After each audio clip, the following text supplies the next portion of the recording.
देखिए पवन सिंह का एक नया तस्वीर और नए लुक के साथ में और सबसे बड़ा खतरनाक अंदाज में आ, सोशल मीडिया पर काफी तेजी से वायरल हो रहा है। इस तस्वीर में पवन सिंह जिम करते हुए नजर आ रहे हैं और उसी टाइम की यह तस्वीरें हैं जो कि कुछ लोगों को जवाब भी इस तस्वीर के माध्यम से पवन सिंह दे चुके हैं।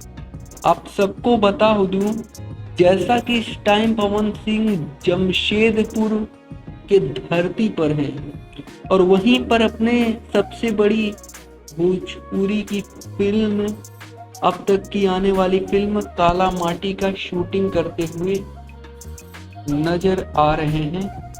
इस टाइम पवन सिंह के फिल्म काला माटी का शूट जमशेदपुर की धरती पर चल रहा है और वहीं पर पवन सिंह पूरी तरीके से बॉडी के साथ में अपने लुक को भी बरकरार रखते हुए इस तस्वीर में नजर आ रहे हैं।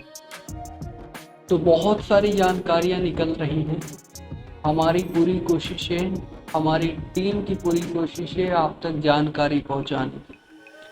फिलहाल दोस्तों अभी के टाइम पर यही न्यूज़ निकल कर आ रही थी और ऐसे ही भोजपुरी इंडस्ट्री से रिलेटेड तमाम न्यूज देखने के लिए आप हमारे साथ जुड़ सकते हैं हमारे YouTube चैनल को सब्सक्राइब करके। बेल नोटिफिकेशन कॉल पर सेलेक्ट कर सकते हैं जिससे भोजपुरी इंडस्ट्री की हर एक खबर आपको सबसे पहले मिले। जी धन्यवाद दोस्तों।